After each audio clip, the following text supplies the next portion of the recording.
everyone, and a warm welcome to Birmingham for the final day of the Men's Blind Football World Championships here at the IBSA World Games 2023. We kick off the first of 4 games on the final day of competition with the 7th place playoff.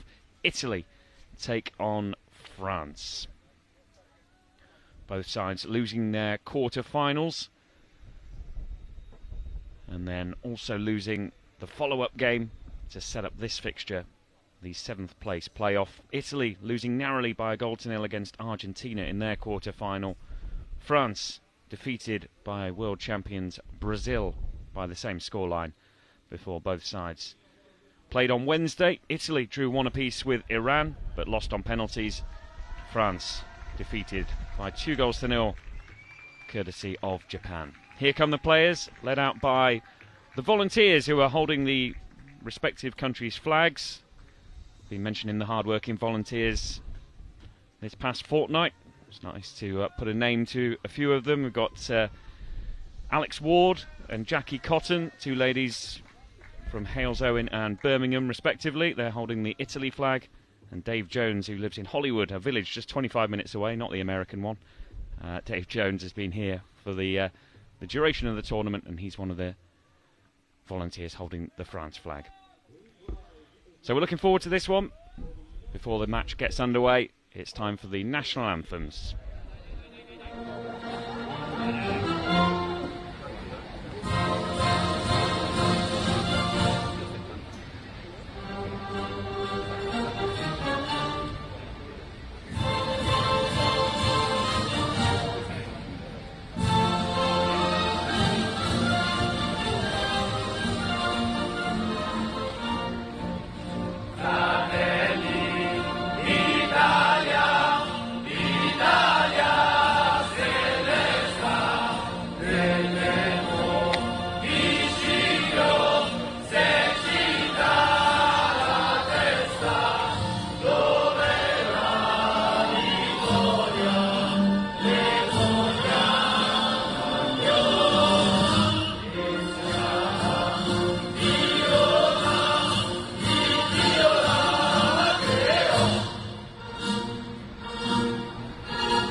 Please remain standing if you are able for the national anthem of France.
Anthems of Italy and France ahead of this 7th place playoff, live from the University of Birmingham. My name's Rob Scanlon, delighted to bring you live coverage here at the Sports Campus in the UK's second city. Dixie Dean, the former England goalkeeper, is alongside me. He's been involved in blind football for a quarter of a century, and he's been here every day of this tournament, the women's and then the men's tournament. Men's tournament getting underway last Tuesday. And the first game of the tournament, Italy were involved. They drew 1 apiece with Japan in Group A. Let's take a check on the teams. Starting with the Italians, who have number 12, Andrea Cellini in goal. Number 2 is Jacopo Lilli. Number 8, Massimo Datolico. Number 9, their captain, Niccolo Mauro. Number 7, starman, Paul Yobo. On the bench, they have sub-goalkeeper number 1, Giacomo Cherry. Number 4 is Brian Ramirez. Number 5, Damiano Giunta. Number 10, Francisco Cavallotto. And number 11, Valerio Aranjo Fabo. They're coached by Michele Pugliese, and their guide is Giancarlo Bruni. As for France then, they were in Group C. They drew 1 apiece with Colombia, beat Spain by 4-2. Mali didn't enter a team in the end, but as I mentioned, they lost their quarter-final. In goal, they have number 1, Alessandro Bartolo Mucci. Number 5, Hakim Areski. Number 6, Martin Baron. Number 9, Khalifa Yume. Number 11, Didian Diakite. On the subs bench, they have sub-goalkeeper 16, Benoit Chevroux. Number 4, Miguel Miguez. Number 7, Babacar Niang. Number 8, Ivan Wuanji. And number 10, Frederic Villaroo. He's their captain, but he's on the bench at the start. They're coached by Toussaint Akpoué and their guide, Yannick Lecoulve.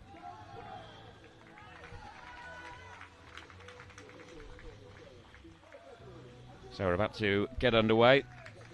I mentioned the volunteers have done an absolutely brilliant job during this tournament, holding the flags there, as you can see. But they've done so much good work and a real part of these games, and a credit to themselves. They've got a busy final day, as have all of us, because we've got Italy-France in that 7th place game before 2:30 local time, Iran taking on Japan to see who will finish 5th and 6th. Then it's the 3rd place playoff, Colombia against world champions Brazil, losing their crown in this tournament, but a chance to finish with a bronze medal before the final. Argentina taking on China. We are going to have new champions. That match gets underway at 6:30 local time. Argentina won the women's competition. Can they make it a double? Dixie Dean's alongside me, as I mentioned. Well, you got there, Dixie. You're still here. Yes. Well done. Yeah, got to the last day. The voice is just about hanging in there, and looking forward to a good game here. I think looking at the two sides that Rob's just gone through, obviously France severely weakened with Villaroo not starting, and he did take a bit of a battering in the last game, so I'm not surprised he's not starting, but we might see him on in bits and pieces. And the Italian star Yobo will be keen to add to his goal tally for this tournament. He's quite an impressive figure on a football pitch. He's a big, strong lad, hits the ball really well, so I'm expecting fireworks from him. And obviously with the passion of the Italians and the French, I think we're gonna get a good game. The officials list was just on your screen. Attila Balint is the on-field referee with Farzad Felfeli.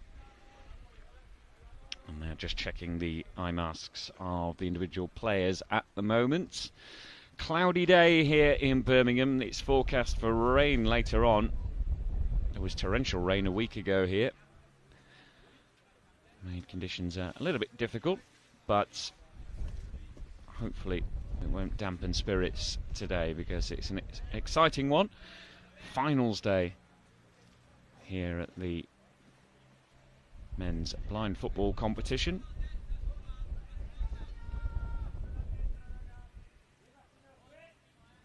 Starting with this European clash. France, who will be hosting the Paralympics next year, so they'll be a part of the games. The futsal pitch, which is a stone's throw from the Eiffel Tower, so they will be part of it next year. Italy won't, unfortunately. And let's see if they can restore a bit of pride in this game. it's going to be France who will kick us off from left to right in a, well, I'm going to call it an unusual kit for France. It's red with white flashes on the shirt, red shorts and red socks. Italy in the all blue with white numbers on the back and Italia spelled out on the back of each of their shirts. Here's Paul Yobo with an early touch for Italy. Datalico, diagonal pass, looking for the return ball to Yobo. It's going to hit the far side board and go out for a restart to France. 0-0, 20 seconds in. Long throw downfield. Khalifa Yume held up with his back to goal and forced into the board on the far side. His yellow trainers on. Rolls it back to Baron. Possible opportunity for Baron to get a shot away as he runs to this near side. Now back in field. Squeezes between two Italy blue shirts. Now runs down the left wing into the penalty area. He was just about to get into the D, and then he unloaded a shot that Cellini turned around his near post. Yeah, he's taken that quite early. I think it surprised the keeper because he was a bit late going down for it, but he's got a good strong knee behind it and pushed it round for a corner. Good opening and bright start by France in a very unusual kit for France. Yeah, we were commending Mexico's kit yesterday, but this one's, well, we'll call it a grower, shall we? Maybe it grows on you. Well, it looks like it's grown on them. Ariski and Baron were over the corner, which was blocked by the Italian wall, but they're going to have another go on that far side. The French left. Sort of lightning bolts, aren't they? The white lightning bolts across a lot of the shirt. That's a great description, Rob. It's played across. Yume. Oh, he was free there, but his first touch took him wide. He's forced to go back. Yume now turns. Into the penalty area he goes. He's been held there, and that was, well, I'll call it professional defending from Lilly. Managed to sort of just restrain him slightly as Yobo tries his luck from way out, left-footed, and it's well wide in the end, but good power as you'd expect from Paul Yobo. Yeah, he's done well there, Yobo, because he's gone back and helped his defence out, so he picked the ball up in his own area. And I think he got into the opposition half and thought, I'm a bit tired, I'm just going to unload it. Datalico, the number 8 for Italy, in the right-back position, loses it, but Mauro, his captain, picks up the loose ball before Datalico feeds it back to his goalkeeper. Scooped forward by Cellini, bounces inside the centre circle, rolls towards the defensive third of France, mopped up by France. Ariski does well, coaxes it back to his goalkeeper, who knocks it down the left-hand side. Pretty open start to this one. Baron for France, number 6, he's in the area, can't quite get the shot away, under more pressure from Jacopo Lilly. Again, more good defending, just using his body weight to stop the shot coming in. France now have it in the right side of their defence with Ariski. Diagonal ball to the far sideboard. It hits the board now and is being contested by Jacopo Lilly. Up against Baron. Italy run it clear from the edge of their D. Yobo, down the right wing he goes. Now he cuts in field. Yobo, will he unleash another left-footed drive? He can't at the moment. He's up against the near side ball halfway, forced to retreat inside his own half. And Italy go all the way back to their goalkeeper, Cellini. Another scooped clearance, takes a deflection, hits the board on the far side. Yobo's there to pick it up on the right wing. Twists away from one. Now he's into France's half. Diagonal pass, that's asking a lot of Datalico, and it won't reach him. And out it goes for a restart to France. Goalless. The ball's been in play a good while here, and France at the other end as a turn from Yume. He picked up the ball, and he was out just outside the goalkeeper's box, but then it went through to the keeper, Cellini. At the other end, it's with Yobo. The ball moving backwards and forwards very quickly here. Both sides searching for that first goal. Tempo just slows on halfway now with France in possession but under pressure. Ariski wriggles away from two blue shirts. Ariski loses it just as he was getting into the Italian third, central position. And now it's Italy through Mauro, the captain. Stray pass from him. Ball's against the far sideboard, and Khalifa Yume. Here he comes, the France number 9. Yume just is up against the last defender. Lily stood tall. And it's Italy who can clear down the right. Yobo's after it. Diakite blocks his path to the ball.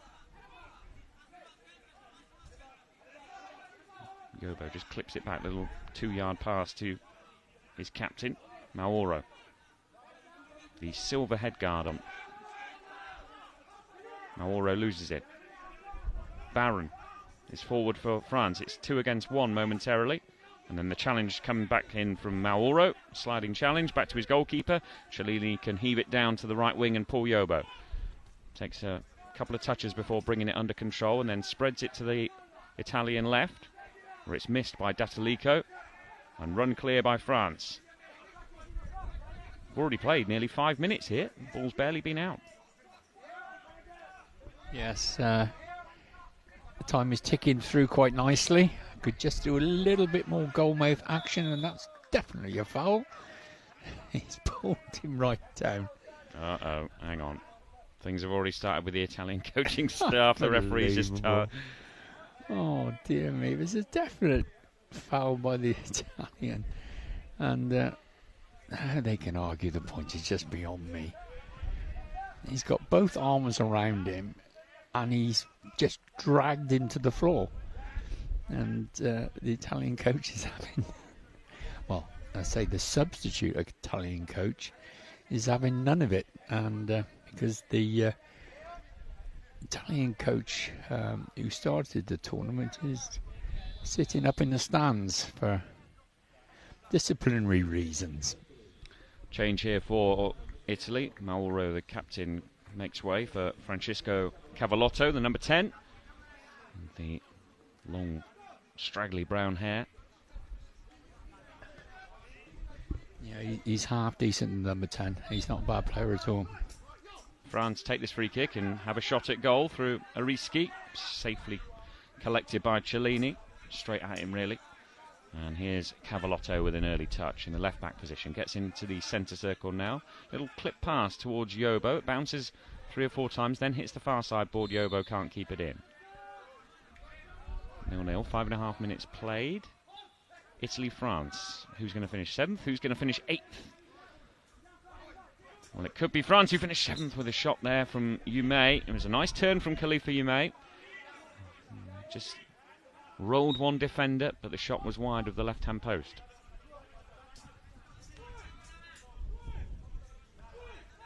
Francesco Cavallotto then, the number 10, shirt untucked, knocks it to the far side where Yobo lets it bounce off the sideboard, and then it's scooped and hits the referee on the far side. You don't see that very often. Here's Yobo. Cuts in from the right wing. Chance of a shot here. He does shoot. What a goal. Paul Yobo is some player. You just knew.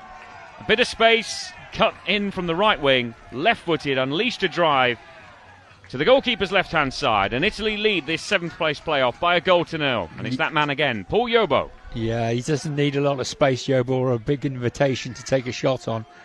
As he's just outside his attacking third. He cuts across the line. Enters that third.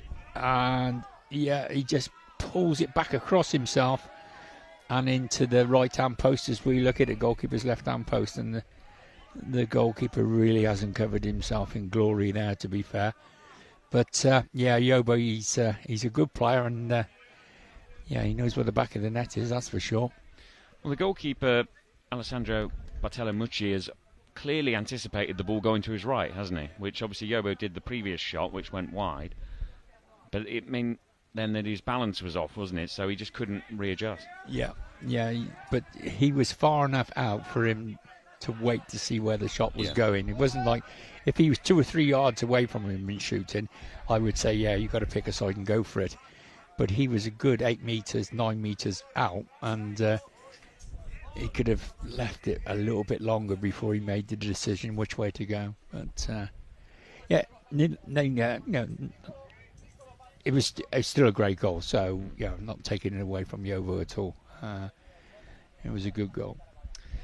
Italy lead France by 1-0. It's a shame we're not going to see him at the Paralympics, though, isn't it, next year? A real miss to the tournament, that. Yes, yeah, he would have graced that tournament really well, but yeah, Italy are not going to be there. They haven't pre-qualified, and they're not going to qualify from this championship. So, but he's a player that they can build a team around, because he's going to be around for a few years. He's good, strong. He's not very old, so if they can get a few players around him, they're going to be, a pretty strong team in years to come. He's currently hustling for the ball inside the France defensive third. Can't quite get it, but Cavallotto is first to the loose ball. Plays it inside the France penalty area. Slightly panicky clearance there, and Ariski is still not able to get the ball into space. Now he does. Just whips the ball to the near sideboard. It lands and stays still inside the middle third. Umay tries to latch onto it down the centre for France, and it goes out of play for Cellini to restart in the Italian goal. The number 12 for Italy in the lime green goalkeeping jersey. Found Cavallotto, and now it's up to Datalico, back in the centre circle with Cavallotto. Forced against the near board. Then goes to ground, and the coach with the silver beard and the sunglasses, who's trying his best to convince the referee that he's very chilled. He's just calm. He's just zen. He's just zen. He's just calm, but actually he's not. It does make me laugh, honestly. Is it the number 10 for Italy since he's come on? He's turned the game around for them, because he's so calm on the ball, and every time he gets it, he's looking to pass it into feet, and he's picked up Paul Yobo a couple of times and set him free, and it was a number 10's pass that actually got into Yobo for Yobo's goal. So he's a good player, the number 10, and I've liked watching him play through the tournament. Change of piece here. Massimo Datalico comes off for Italy, replaced by the number 11 Valerio Aranjo-Febo, and Khalifa Umay going off for France to be replaced by the number 8 Ivan Uwanji.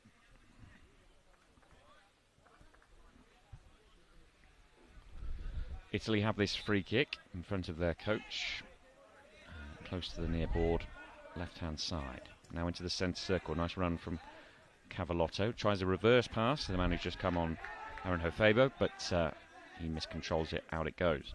Restart quickly taken by France. Here we go. What can they do to try and equalise in this game? Paul Yobo's goal the difference at the moment. They're approaching the edge of the penalty area. Cavallotto's there to help out his defence, and he's going to run it clear now. The number 10 with the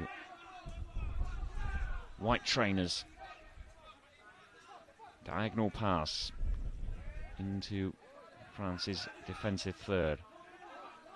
Back-heeled clear by France, but only as far as Cavallotto. He was in a central position right in the centre circle. He rolls it down the far sideboard, all along the ground, looking for Yobo if possible. Yobo's there, but he clips Martin Baron, and it's a free kick to France. And I think the Italian coach actually agreed with that. He didn't jump up and down. No, it was a trip by Yobo there. Should we call it a forwards challenge? Didn't want to do any running back with it, so we just brought him down. So a free kick in the left back position for France, in front of the crest for the University of Birmingham,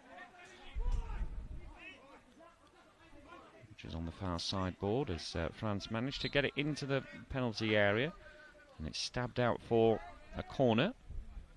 Back there defending again, Jacopo Lilli. So France have an opportunity from this corner kick. Martin Baron is there. He's going to leave it for Ivan Uwanji. Paul Yobo stood on the far sideboard, just 5 metres away, ready to pounce. If Uwanji goes towards him, which he doesn't, he shoots. Oh, and that was not a bad effort there from Ivan Uwanji. Just cut inside slightly, then arced his run and shot at the near post, and it was wide, but good thinking. Yeah, there was definitely a space there. There wasn't a space the other way because Yobo was covering that area, so he went straight to the middle of them. Martin Baron, the number 6, for France, gives it to the far side, and Wuanji, who's tackled by Cavallotto. Cavallotto down the right-hand side, looking for Yobo. Yobo not first to it, but he wins a corner. Yeah, Cavallotto is the number 10, isn't he? Yeah, he is a good player. He's a cultured player. He never seems hurried or rushed or anything. Gets his foot on the ball and passes it round. Very calm. Italy shirts with number 10 on the back. Proud history, haven't they? Normally the flair player. There's been one or two, hasn't there? I think Italy have called a timeout, so they're going to have a little break. We got nearly 6 minutes to go. Italy lead by the 1-0. 5 minutes 55 left on the clock. That's Paul Yobo's goal. That means that at the moment Italy are going to finish 7th in this tournament and France will finish 8th.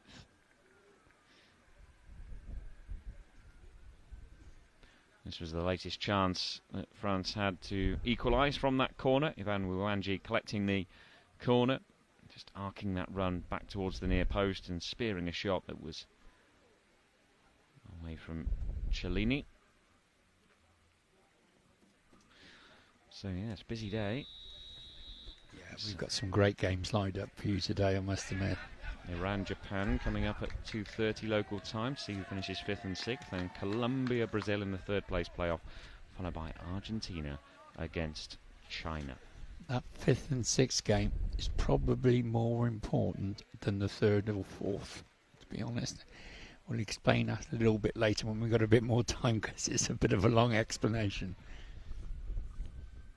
Italy will take this corner. Yobo and Cavallotto head over to it. Numbers 7 and 10.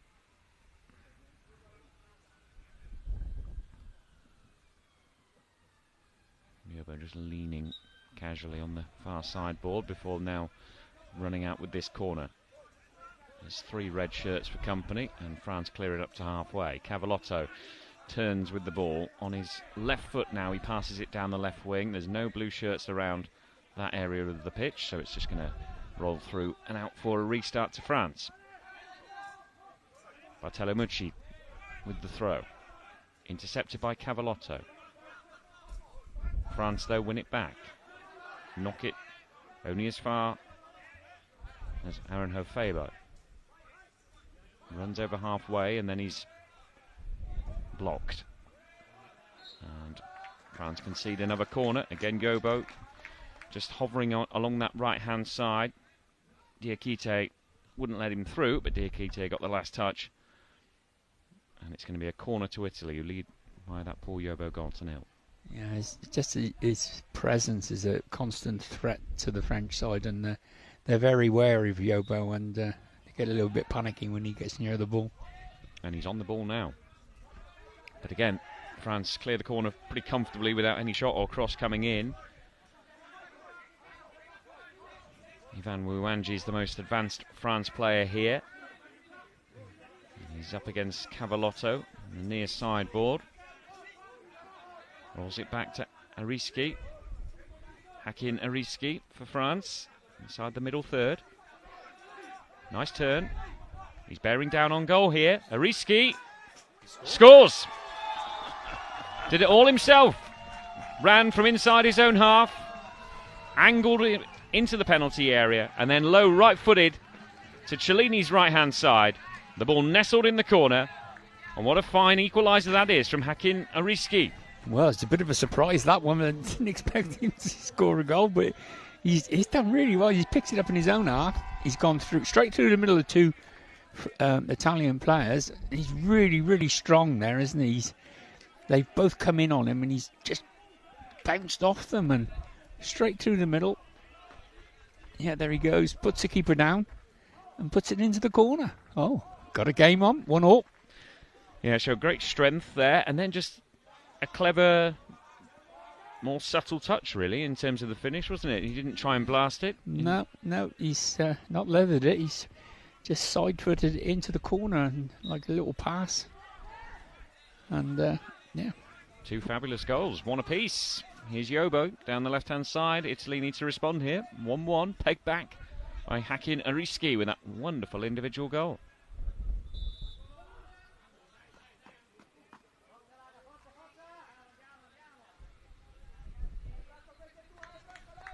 I certainly wasn't expecting the goal to come from that area, must admit. But yeah, France will take it. Whoever puts it in the back of the net. Corner to Italy. Cavallotto is there. Yobo is waiting on the far side of the pitch. Cavallotto tries to find him with this pass across goal. Yobo stretched out a limb but couldn't get it, but then tries to retrieve the loose ball against the far sideboard, in line with the France penalty area. Yobo twists away. He's looking to get that shot away again, but this time there's bodies back, 4 of them, all 4 outfield players, and France, in the red and white kit, get it forward. Yeah, if you can get the blocks in onto his left foot, you can stop him, because he doesn't like using his right very much, but... Cavallotto to Yobo. Now this is dangerous. Yobo across goal. He drags his shot back. It's on target, but he lacked power and dribbled into the grateful hands of Bartolomucci. He was a little bit off balance then, I think, when he struck that one. He was wobbling a bit. At the other end, it's Wuanji, who managed to get into the penalty area, but the angle was against him and the shot was tame and easily scooped up by Cellini. Throws it downfield and finds Yobo. Left-footed drive! Great save in the end. Down to his left-hand side by Bartolomucci. It was going in, that one. Yeah, that's a good bit of goalkeeping, that one. He's smartly down onto his left hand and pushed it round. Good strike by Yobo. He didn't... there's hardly any backlift from him at all. He's controlled it with a 1 touch, another touch, bang. And he is on target. And that's a good save by the keeper. To react so quick. I mean, it's brilliant from Yobo again. Just that sense of where the goal is incredible. And the power he generates. Another shot, and this time it's caught by Bartolomucci in front of his eyes. Yeah, but again, it was on target, that one, and that was from a good distance out. Yeah, he does hit the target on a regular basis, and he always seems so free and easy. Everything just seems. He never seems to have to work hard for his chances. Just the way. He walks around the pitch, he looks relaxed, and he's one of those players that you think, well, he's not working very hard because he don't seem to do much, but he certainly produces. His positioning's very good as well, isn't it, on the field? Like it's really finding a lot of joy down that right-hand side for Italy, cutting in on that left foot, and just knowing where the goal is, and he's really caused the French keeper Bartolomucci a very busy first half. There's still 2.5 minutes left of it. At the moment, there's a free kick, I think, to France, right in front of their coaching staff, and the way to the left-hand side of your picture. Yeah, straightforward enough. And there's a foul, and it's an indirect, so it won't go down on the foul count. And French are just walking it forward through their goal scorer Ariski. Look for a long diagonal pass there that's intercepted by Italy. Yobo's trying to compete for the ball right by the corner position and wins it. Here's Yobo. He's into the penalty area. He's tripped just on the edge of the box there, and that will be a free kick to Italy right on the edge of the box. It was Khalifa Youmé who was backtracking and clipped. That was very close to the edge of the box, wasn't it? Really close. The referee was right on the spot, to be fair to him. He's about 2 metres away when he's called that one, so... We're just having another look at it now. Let's just have a look at... Yeah, the referee's spot on right. Like 6 inches outside the box for those who live in the UK and know what 6 inches are. 150 mil, is it? Asking the wrong guy. Something like that. But to indicate how close he was, I mean, the fall after he was tripped was he landed inside the penalty area. It was close, but it was clearly outside the D. So Paul Yobo to take this free kick. He's got Cavallotto behind him. All the French players in the wall. It's quite an acute angle, so he's going to have to shift it out to his left to give himself a bit of an angle on the goal. Giancarlo Bruni, the Italy guide, currently doing his job. So yeah, it's almost in line with the goalkeeper's area. It gives you an indication of how close it is to the dead ball line, and he does get the shot away. It's saved, but it's loose. Yobo, oh, what power he generated. Again, Bartolomucci was equal to it, but it just sort of hit him, really. Yeah, it's just smacked him in the chest, and it's a wonder he still stood upright. At the other end, Diakite slides as he tried to finish. He got in one-on-one with the keeper, but the last touch just evaded him. Yeah, I'm just checking on the Italian keeper. He is okay, but he took that full in the chest. It was a smashing strike by Yobo, and equally a good save by the French keeper. He's certainly been the busier of the two goalkeepers. Alessandro Bartolomucci perhaps not covered himself in glory with the Paul Yobo goal, but has since made amends with a couple of important saves from that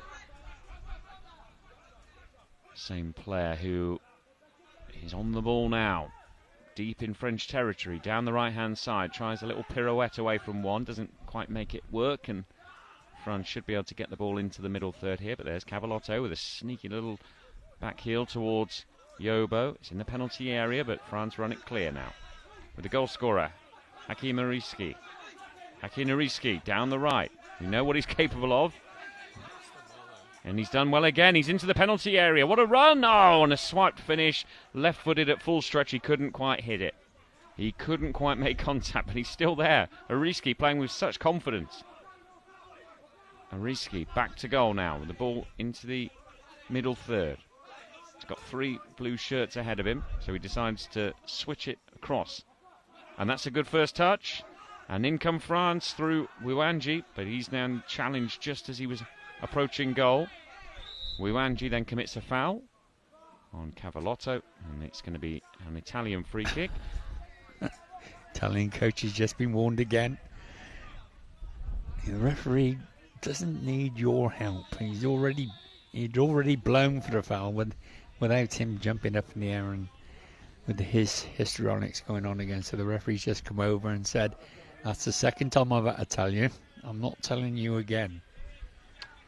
France preparing a sub, even though there's only 12.3 seconds left. Yes, another ambulance. Just holding off for a second, but it does look like they are going to make this change. No, they're not. They've changed their mind.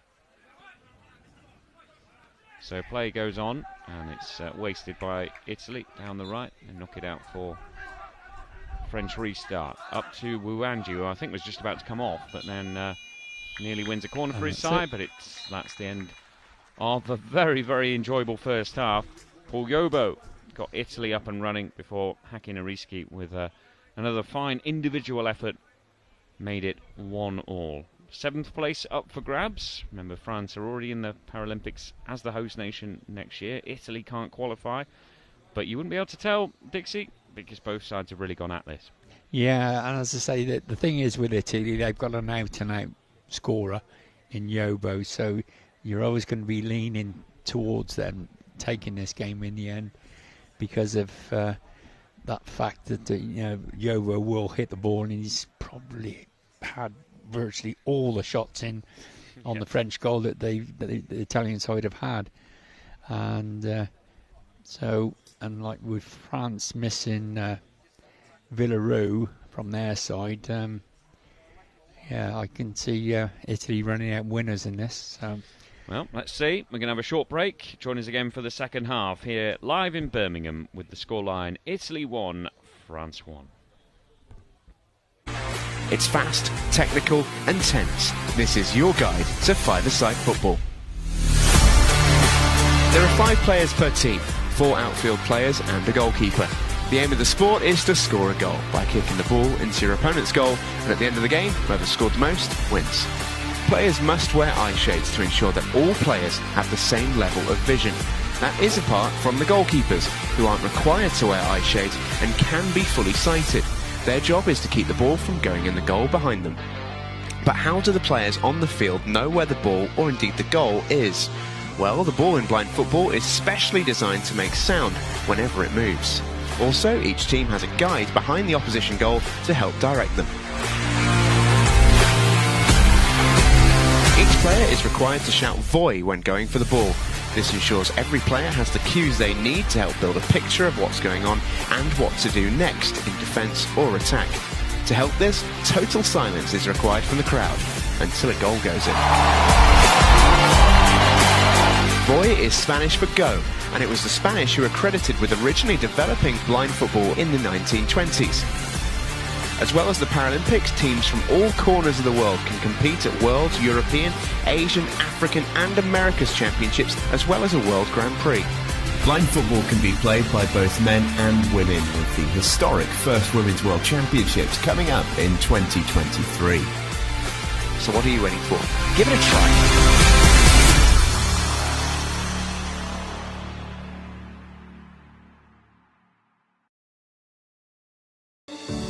IBSA, International Blind Sports Federation, presents, with the support of the International Paralympic Committee, IBSA Anti-Doping App, the first application of its kind in the Paralympic movement, specifically designed for blind and visually impaired people. Athletes, coaches, medical staff, managers, and the public in general now have a powerful tool to stay focused on the principles of clean sport.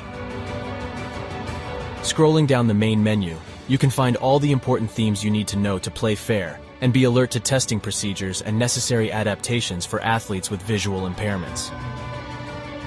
IBSA gives top priority to anti-doping control, being the only international federation with 3 sports in the Paralympic family: goalball, football and judo. IBSA Anti-Doping App has external links, namely to WADA, where our sport agents can always find the most updated information, especially the list of prohibited substances and methods. Glory in sport can only be achieved by the athlete's awareness of their rights and responsibilities. You can find them on the IBSA Anti-Doping App.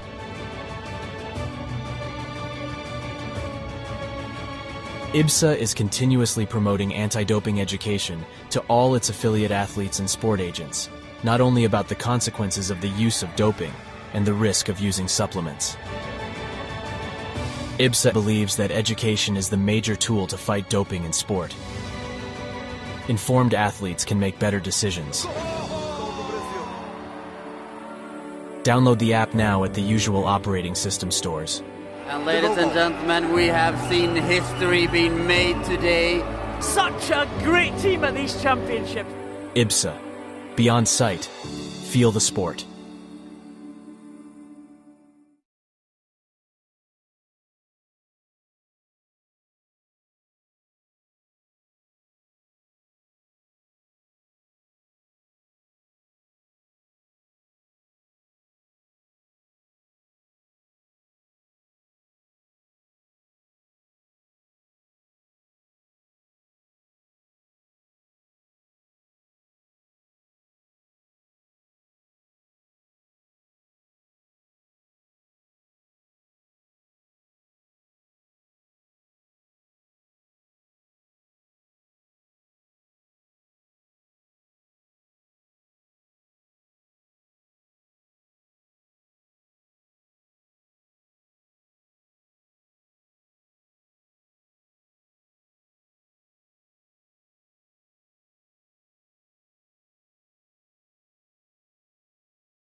Welcome back to the IBSA World Games 2023. A number of competitions having their last day today, including the men's blind football competition. 4 matches, including the final, to come today. We're midway through the first. It's Italy 1, France 1. Italy took the lead through Paul Yobo. Left-footed strike powerfully past Bartolo Mucci in the French goal before Hakim Ariski for the French. Fine individual effort running from inside his own half, easing between 2 Italian players, and then a very delicate finish low into the corner of the net. Means it's all to play for in the second half. These sides will either finish 7th or 8th, depending on the result today. And we're about to get underway for the second half. I can tell you that France have changed their goalkeeper at the interval, with Benoit Chevroux coming on for Alessandro Bartolo Mucci, who was kept pretty busy in that first half. Paul Yobo and him were having a good battle between them. And Yobo obviously getting the goal, but then Bartolo Mucci making a couple of important saves. But as we've seen in these latter games, that teams have been rotating their players, including the goalkeepers, to give everyone a decent opportunity to impress. Italy starting with Cellini in goal again, Jacopo Lilli number 2. They've got Nicolo Mauro, their captain, over the ball at the moment, along with Francesco Cavallotto, who started on the bench but has been excellent since coming on, and Paul Yobo is their other outfield player on the pitch. Cavallotto gets us underway then in this second half. Italy kicking from left to right in the all-blue kit. France in the red kit with white lightning bolt strikes across the front. And white numbers and the word France on the back of each of their shirts. Cavallotto down the left-hand side. He's got all 4 outfield players in front of him and somehow gets into the penalty area with a lovely mazy dribble, but then he's got it back to goal. France just about clear their lines and do well. So Benoit Chevroux is in goal for France. They've got number 7, Babacar Niang, on at the moment, along with the goal scorer Hakim Ariski, number 5. Number 11 is Didier Diakite. And number 6 is Martin Baron. It's Paul Yobo for Italy. 2 red shirts for company inside the middle third, close to the near side. Now into the centre circle, left-footed side foot pass. He was hoping that Cavallotto was there, but he wasn't. And it bounces against the board and out for a restart to the French. Dixie Dean is alongside me, summarising for this entire championships. And are you expecting a similar second half, with Yobo being the big threat for Italy and France, I suppose? Well, they caused actually quite a few issues from a variety of sources. Perhaps, would you say a slightly more balanced team, less reliant on the one? Yes, indeed. Like the Italian side, they've got 2 really good players. The number 10, Cavallotto, and Yobo look very likely, but the French side, it's virtually anyone could score for them. There's no out-and-out star on there at all, and so they could get a goal from any source really, as we saw in the first half. But I do expect Italy to run out winners in this, I must admit. There's France who have a corner and a run-in field around the edge of the D from Baron before he's tackled, and now Cavallotto can just clip the ball from the far side to the near, and Paul Yobo will retrieve possession on halfway. Held up against the board, asks his captain to help him out, which he does. Mauro spreads the ball to the far side. Cavallotto to Yobo. That's a nice 5-yard pass. Looks for a return ball, looking to work a triangle there, Italy, but Cavallotto, well, he does. He keeps it in brilliantly, actually, right by the corner. Cavallotto, Yobo waiting 8 metres from goal. In the centre But Cavallotto has just lost out to Ariski, and Ariski does well. Finds his goalkeeper, Chevroux. Knocks it left-footed downfield. Against the near board. Challenged by Italy. Here comes Yobo, cutting in from that right, as he loves to do. It's challenged, and the ball's ended up in our commentary position. Yeah, as soon as Yobo gets the ball, the French are getting two players around him pretty quick, and but that doesn't seem to deter Yobo at all. He just play through the pair of them. He is a big, strong lad, and he certainly knows where the goal is as well. They have a corner. Yobo, Cavallotto over it. Yobo runs it, but is challenged, and it's pushed away by France all the way through to the opposite D. And I tell you what, I think it was the initial clearance came from Didier Diakite, and he followed up and he just chased it all the way through. Knew it wasn't going to go out, and he had a swipe at the ball right by the goalkeeper's box, and he wasn't far away. No, I was looking at it and I thought to myself, that's not going to go out. And it virtually stopped on the edge of the penalty area at the other end, and the Italian keeper couldn't pick it up, and he's followed it in, and they've had a little bit of a collision, but everyone's all right. It was quite close, that. Cavallotto with the 20-metre pass forward, looking for Yobo. It's cut out by France, who have the restart. And it's hurled out, and here's French number 6. Well, you're still looking quizzically at that decision, aren't you? Let's move on. Martin Barron was tried to move it out to Ariski on the halfway line, far side.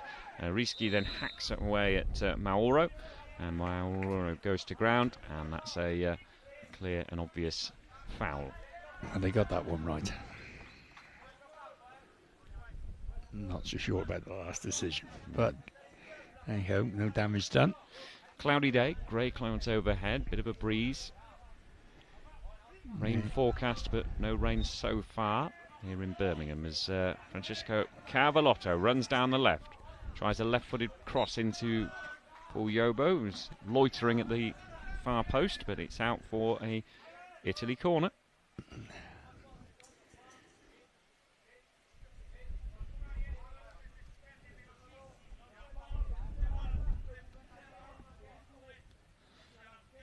Cavallotto's there. Yobo again waiting at the far post in case there's a ball across from Cavallotto. He tries a snapshot from at the near post, and it's wide.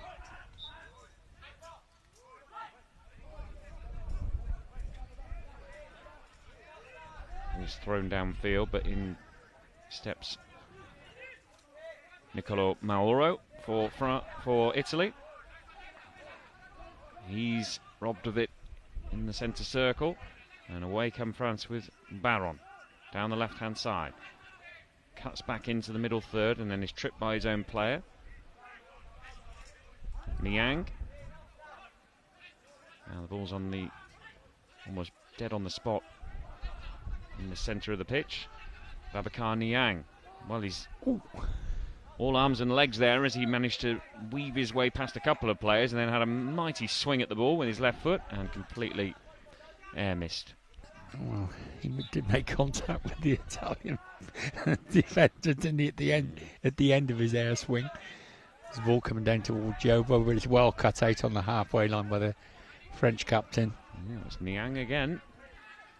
Long rangy strides. He's chopped down this time, tumbling Babacar Niang, and that was an obvious foul by Niccolò Mauro, the Italy captain, but Babacar Niang showing a good bit of play there a couple of times. Firstly with that mazy run and huge air shot, and then just winning a free kick for his side in a decent position here down the left wing for France. So it is, I mean, we're talking centimetres away from the near sideboard. Yeah, it's right on the attacking third line as well, so good angle for a right footer, not so good for a left footer from here. Can come across the line and hit it back across himself. 1-1. Approaching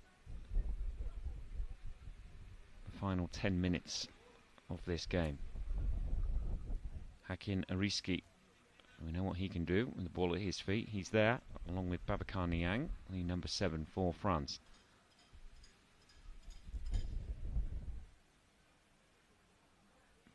Yannick Lecove, is the France guide. But Niang's touch lets him down as he tried to go down the left wing along the board, and it's thrown out by Italy. Here's Yobo. If he can collect this, which he can, he's on the edge of the area, and for a change, his shot is miscued. It's not misdirected, it was still going in, but it was tame, and Chevroux got down to his left and easily mopped up. 1-1 it remains.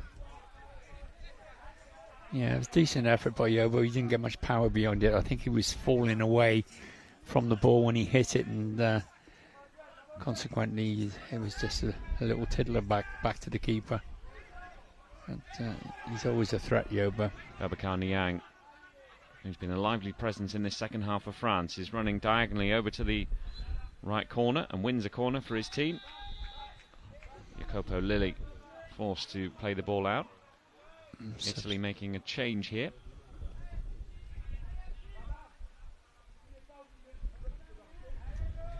And captain Nicolo Mauro makes way. And on comes Damiano Giunta, the number 5.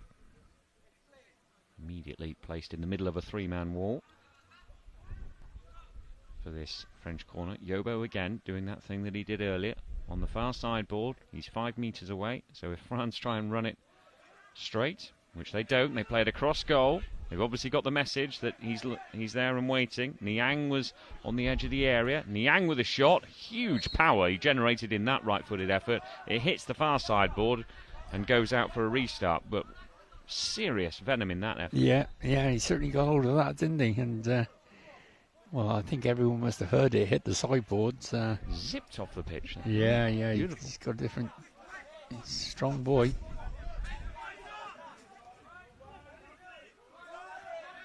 Italy with a chance to attack here, but Yobo is there. He's unable to gather it.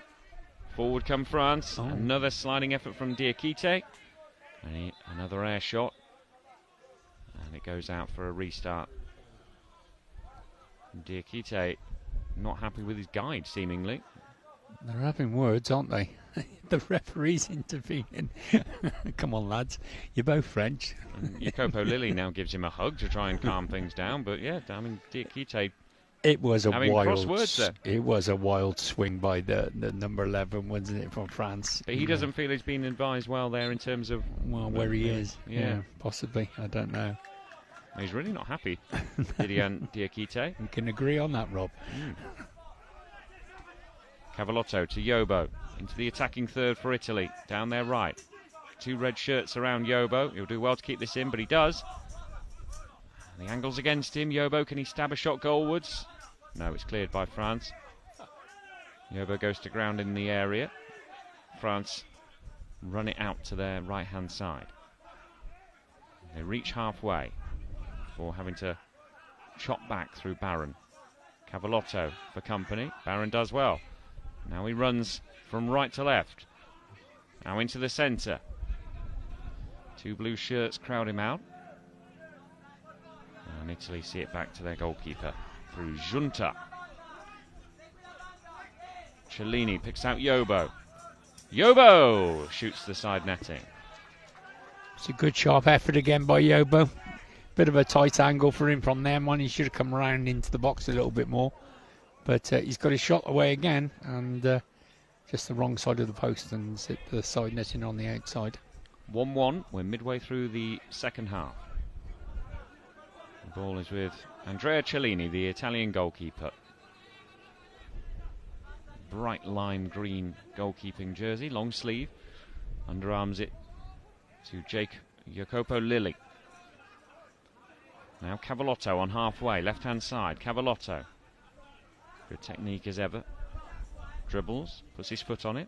Now tries a forward pass to Yobo. Somehow gets it past 3 blue shirts. Here's Yobo.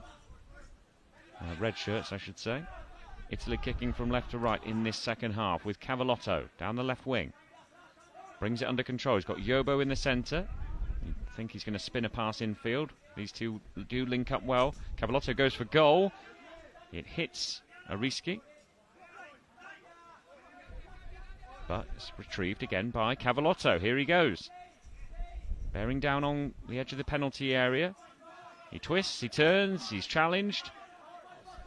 The ball's loose, and Yobo's on it. Yobo with a shot, and it's saved down to his left-hand side by Chevroux. Well, that was sustained pressure from Italy, and another shot on target from that man again, Paul Yobo. Yeah, it was a bit of a powder puff effort that by Yobo, really. Didn't get himself set, and it made an easy save for the keeper. But as you say, it's another shot on target. That's what he does. Even when he misses it, he gets it on target. Martin Baron has had his eye mask knocked off, so we're going to have a pause in play here. Yeah, we're having a substitution as well by the Italians. 5's going off. Looks like 11. Damiano Junta makes way. Valereo Aranjo Fabo returns to the fold. 1-1. We've got 6 minutes and 10 seconds left. Yeah, we'll stop with a bounce ball into the keeper's hands, I would think. Oh, hang on. What's happening here? Referee having a timeout.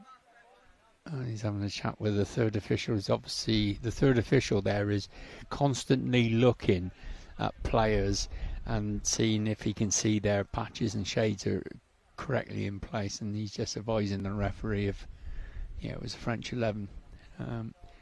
He was advised to go and check. Don't mind this because it's enabling fair play, so no one's gaining an advantage anywhere on the pitch. So. And the ball's in the hands of the referee, who drops it in front of Andrea Cellini, the Italian goalkeeper. Right arm, he hurls the ball to the far side where Cavallotto picks up. Cavallotto to Aranjo Fabo. Oh, who lashed out a little bit there. Yeah, and the referee's seen it. Now, what's he going to do here? So basically, Aranjo Fabo collected the ball. He had the company of Babacar Niang. Niang kind of landed on top of him. And then there was just a little flick of the right leg. Yeah, it was like a donkey kick, wasn't it? Didn't really pick it up on that angle. But he definitely lashed out at him a little bit. The referee spotted it and has given the foul. But there's been no other sanction against the Italian player.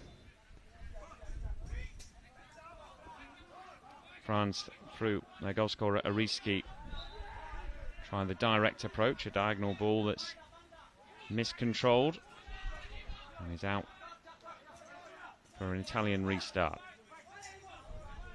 Italy through Yobo, forced against the near sideboard under severe pressure from Diakite. Yeah, Yobo's committed a foul there. He's picked the ball up in between his feet and sort of rolled it round the French lad, and you can't do that. And the referee's trying to explain it. I don't know what Yobo's Romanian's like. Can't imagine it being the best. Better than mine, I imagine. Right, so here come France. Ariski loses it on halfway to Cavallotto. Cavallotto, will he try another shot? Right-footed, a little reverse pass, that's cute to Yobo. Yobo turned and his shot was blocked. It's Italy who look like the more likely scorers here.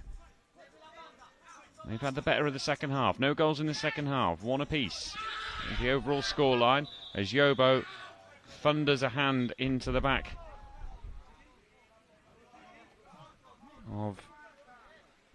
No, there was. It was into the back of Diakite, and Diakite, you probably heard it on our effects microphone, went to ground in some pain. We couldn't really see from this angle what went on there. I doubt if we'll see from this one either. It looked innocuous, didn't it? Well, it was quite a forceful left hand, but players are back up and there's a hug and we're all good. So it was Babacar Niang who was chopped down there, or pushed down really, as Paul Yobo concedes another free kick, so something they're going to have to watch a little bit. They've committed 3 fouls in this second half, Italy. Reski, sorry. He plays it down the near sideboard. Martin Baron. 3 blue shirts around him. In left wing position, concedes a free kick. Yeah. Into the final 5 minutes. 1-1. Yobo and Ariski, the goal scorers. Yeah, it's a bit stop-start this second half, isn't it? It hasn't got the flow of the first half at all. And there's another problem with another player. Shades. Shades are too high. So he's asking the French number 8 to pull his shades down a little bit. They were, up on his forehead, not over his eyes. So we're going to restart with an Italian free kick deep in there. Defensive third. Cavallotto and Jacopo Lilli. And the players over it.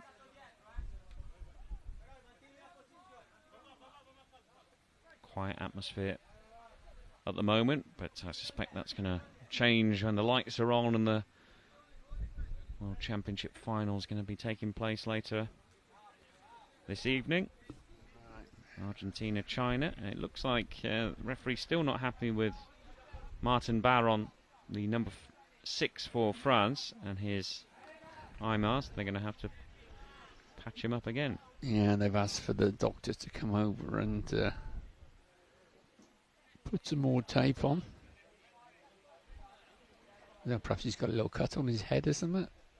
I don't know. I can't see where that went. Oh, he didn't put much tape on, did he? So perhaps he had a little nick, a little bit of blood on his forehead or something. And they just wanted it covered up.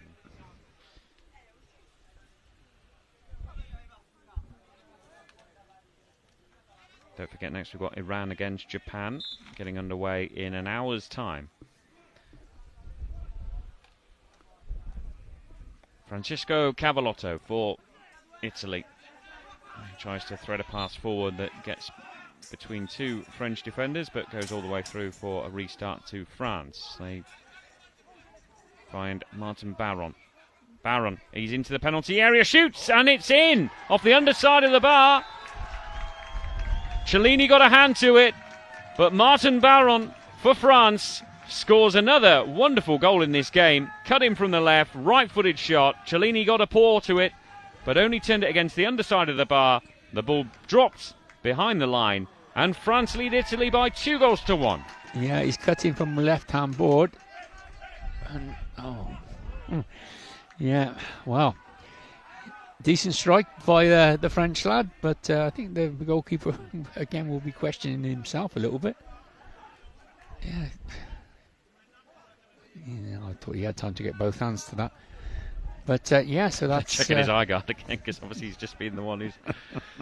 That was a good goal. Really good goal. So that's 2-1 to France with, just over 4 minutes, 24 seconds to go. Martin Baron. France can't win without Villaroo. Well, we said they might not be quite as perhaps as, have the exciting players of sort of Cavallotto and Yobo. They do have, a number of threats. Yeah, I would class this French side as having 5 steady eddies, whereas Italy have got a couple of sort of nearly players, and Yobo and the Cavallotto, who are good players. So I suppose it all balances itself out, doesn't it? Well, it's a slightly more balanced team, you'd say, isn't it, from France, if there's a bit more equilibrium. It's great strike from Martin Baron, who's got the ball on halfway, on the far side of the pitch. Taken off him by Cavallotto. Cavallotto, can he get an Italian equaliser? It's 2-1 to France. Cavallotto, he's got Yobo infield, on the edge of the penalty area. All 4 red shirts back. He tries to nudge a pass inside. Yobo will retrieve the loose ball, but he's forced against the near board. Yobo goes to ground under pressure. And Diakite back to their feet now, both players. Yobo goes down again. Diakite and Yobo competing for the ball. Diakite wins it and emerges from defence into the centre circle. Babacar Niang now. He's got the captain's armband on his left sleeve, which would suggest we're not going to see Frédéric Villarou today, who is the captain for France. Oh, here we go. No, Villarou stood there. He's not even patched. He's got no chance of coming on at all. Well, there's a red card out here. Yeah. For an elbow. I think there was a... He's saying the Italian elbowed him. I'm not so sure. Babacar Niang is off for France, so a twist. They lead by 2-1. He was competing for the ball against the near sideboard. With the number 11. And then he just reacted there. I think the referee had already blown the whistle, hadn't he? Yeah, Valerio Aranjo-Fabo was the Italy player. Right, so we haven't had this before a player sent off. So what happens now, Rob, is France will play with just 3 outfield players for a maximum time of 2 minutes, or if Italy score a goal. Well, luckily for me, Dixie, yes. Unluckily for England, I have encountered this last week, because England, in the partially sighted games, they had a man sent off. In fact, the goalkeeper was sent off, Miles Chadwick, in their first game. So the same rules apply. So it was 2 minutes. So they had obviously just the 3 outfield players in their first game against Spain. You're right. Okay. So same rule. So luckily, for once, I'm you're ahead of me. Yeah, well, I wouldn't say ahead. But the people at home might wonder why, when they finish the game, they're going to have the same amount of players. But that's the reason. It's 2 minutes, or if a goal's scored. And Italy push it down the right-hand side. I mean, there's barely 2 minutes left. 2 minutes, 37 seconds. So, yeah. Yes, Italy trailing by 2-1, but they have a man advantage. And as we know, when we watched the Moroccan women play earlier in the tournament, playing with 3 outfield players is not a massive disadvantage. No.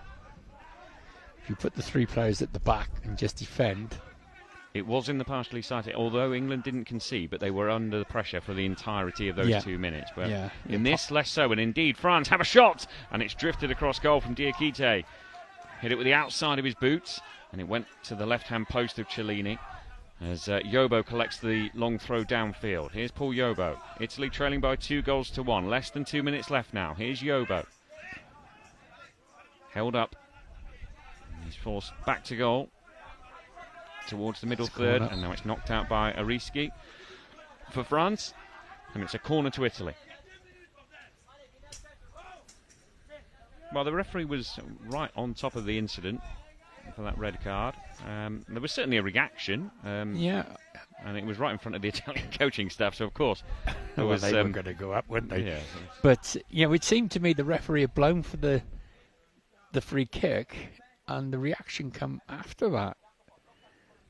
Well, I thought it did. Perhaps I'm wrong. I don't know. I'd like to see it again. Perhaps we'll see it. I'll have an opportunity seeing it again at the end of the game. But the referee was spot on right. He had to go. So Yobo with the scoop ball across. Aranjo-Fabo waits for it against the far side board. He takes a tumble, gets to his feet quickly, then trips over again. Barron rolls over him, and it's with Barron, who at the moment is going to be scoring the winning goal.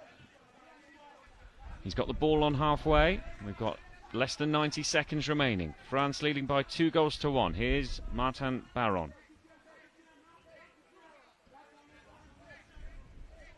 Playing for time here. Rolls it back to the fellow goal scorer Ariski. Runs back into the right back position. Now turns and runs down the right wing. Got a clear run down that right-hand side. Ariski, he's into the penalty area, and he runs out of pitch.